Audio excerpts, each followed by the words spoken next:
saboda ko ne kuke so zan ba ku sai ku bani tafiya ta. Kai idan uwarka mu kake gaya mu zukun nawa zaka ba mu?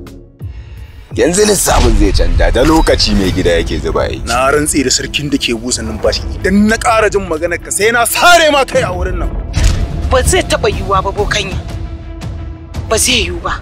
Bokanya ya kamata ki dakatar da komai. Ni zan baki duk abin da kike nema a duniyanki. Zan dakatar da abin da suke ciki yanzu haka. Ba na bukatar ko gaisuwa.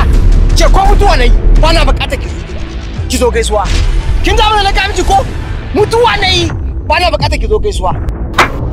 Inna lillahi wa inna ilaihi raji'un.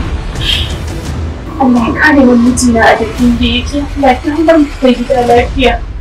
Shirin auren kaddara zai dinga zuwa muku duk ranar Laraba da misalin karfe 8 na dare a YouTube channel ɗinmu mai suna Dan Ilu.